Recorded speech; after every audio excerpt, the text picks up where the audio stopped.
ನಿಚಾಯ್ಯ ಅಂತ ಒಂದು ಪ್ರಯೋಗ ಬ್ರಹ್ಮಸೂತ್ರಗಳ 1ನೇ ಅಧ್ಯಾಯದ 2ನೇ ಪಾದದ 7ನೇ ಸೂತ್ರ. ಅಲ್ಲಿ ನಿಚಾಯ್ಯ ಅಂದ್ರೆ ಭಗವಂತ ಉಪಾಸ್ಯನಾಗಿದ್ದಾನೆ ಅಂತ ಅದರ ಅರ್ಥ. ಉಪಾಸ್ಯ ಅನ್ನೋ ಶಬ್ದದ ಅರ್ಥ. ನಿಚಾಯತಂ ಮೃತ್ಯು ಮುಖಾತ್ ಪ್ರಮುಚ್ಯತೆ ಅನ್ನೋದು ಕೂಡ ನೀ ಇತ್ಯುಪಸರ್ಗಪೂರ್ವಕ ಧಾತುವನ್ನೇ ಪ್ರಯೋಗಿಸಿದ್ದಾರೆ ಉಪನಿಷತ್ನಲ್ಲಿ ಮತ್ತೊಂದು ಕಡೆ. ಆ ಭಗವಂತನನ್ನು ಉಪಾಸಿಸಿ ಮೃತ್ಯುವಿನ ದವಡಿಯಿಂದ ದಾಟುತ್ತಾನೆ ಅಂತ. ಅದು ಧಾತು ಯಾವುದು ಅಂದ್ರೆ ಚಾಯರ್ ಅಥವಾ ಚಾಯ ಪೂಜಾ ನಿಶಾಮನಯೋಹ ಅಂತ ಧಾತು. ಕೌಮುದಿ ಧಾತು ಸಂಖ್ಯೆ 880. ಅದಕ್ಕೆ ಪೂಜಿಸುವುದು, ತಿಳಿಯುವುದು ಅಂತ ಹೀಗೆಲ್ಲ ಅರ್ಥ ಆಗ್ತದೆ. ಭ್ವಾದಿಗಣದ ಧಾತು, ಉಭಯಪದಿ ಧಾತು, ಸಕರ್ಮಕ ಸೇಟ್ ಧಾತು. ಅದು ಚಾಯತಿ ಅಂತ ಅದರ ಲಟ್ಲಕಾರ ಆಗ್ತದೆ. ಮತ್ತೆ ಚಚಾಯ ಅಂತ ಲಿಟ್ಲಕಾರ. ಉಭಯಪದಿ ಧಾತು ಆದ್ದರಿಂದ ಅದನ್ನ ಚಾಯತೆ ಇತ್ಯಾದಿ ರೂಪದಲ್ಲೂ ಕೂಡ ಪ್ರಯೋಗಿಸಬಹುದು. ಮುಂದೆ ಲಂಗ್ಲಕಾರದಲ್ಲಿ ಅಚಾಯತ್ ಅಂತ ಹೀಗೆ ಅದರ ರೂಪ ಆಗ್ತದೆ.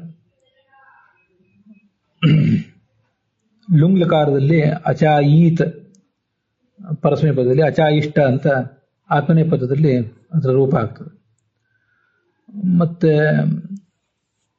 ಈ ಕರ್ಮಣಿ ಪ್ರಯೋಗದಲ್ಲಿ ಚಾಯ್ಯತೆ, ಭಗವಂತ ಉಪಾಸಿಸಲ್ಪಡ್ತಾನೆ ಅಂತ ಹೀಗೆ ರೂಪ ಆಗ್ತದೆ.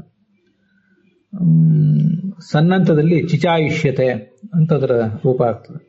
ಅಂದ್ರೆ ವಿಶೇಷವಾಗಿ ಉಪಾಸನೆ ಮಾಡ್ತಾನೆ ಅಂತ. ಮತ್ತೆ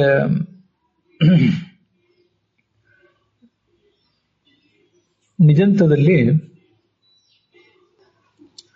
ಛಾಯಯತಿ ಅಂತ ಹೀಗೆ ಉಪಾಸನೆ ಮಾಡಿಸುತ್ತಾನೆ ಅನ್ನೋ ಅರ್ಥದಲ್ಲಿ ಅದರ ಪ್ರಯೋಗಗಳು ಕಾಣ್ತವೆ.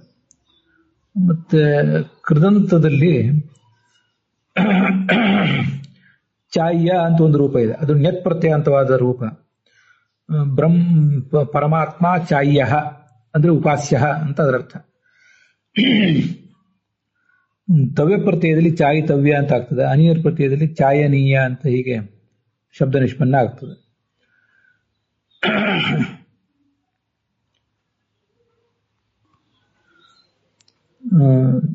ತ್ವಾ ಪ್ರತ್ಯಯದಲ್ಲಿ ಚಾಯಿತ್ವ, ಲೆಪ್ ಪ್ರತ್ಯಯದಲ್ಲಿ ಪ್ರಚಾಯ್ಯ ಅಥವಾ ನಿಚಾಯ್ಯ.